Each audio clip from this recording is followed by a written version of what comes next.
Okay, one easy way to do that Abuelita style, especially if you have a filling that's kind of wet, is to definitely start by pinching and closing one end here like this. And then using the plastic as a way to hold it. Maybe put your finger in, make it almost like a cone.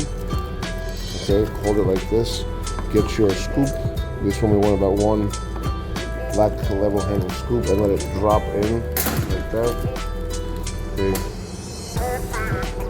And then here you can kind of form around. And I'm holding it all in place.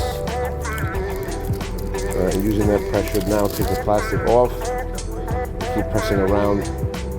If you can't get the abuela style, just try to use the fork method as best you can. But remember, if you want, start here like this and go over the fingernail. Put your fingernail in, over, and continue to do that. Okay, until you go all the way around. Take your time. Eventually, you'll get this down, and you can do it really, really fast.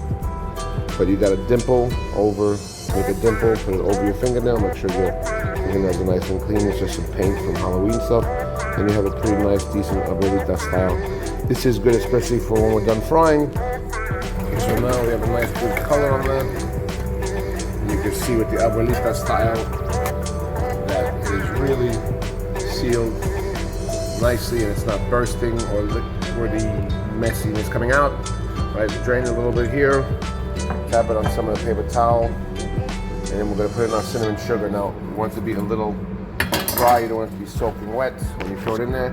And this is great for this recipe because these ridges will definitely catch all that cinnamon sugar. Give it a light toss, okay, like a churro.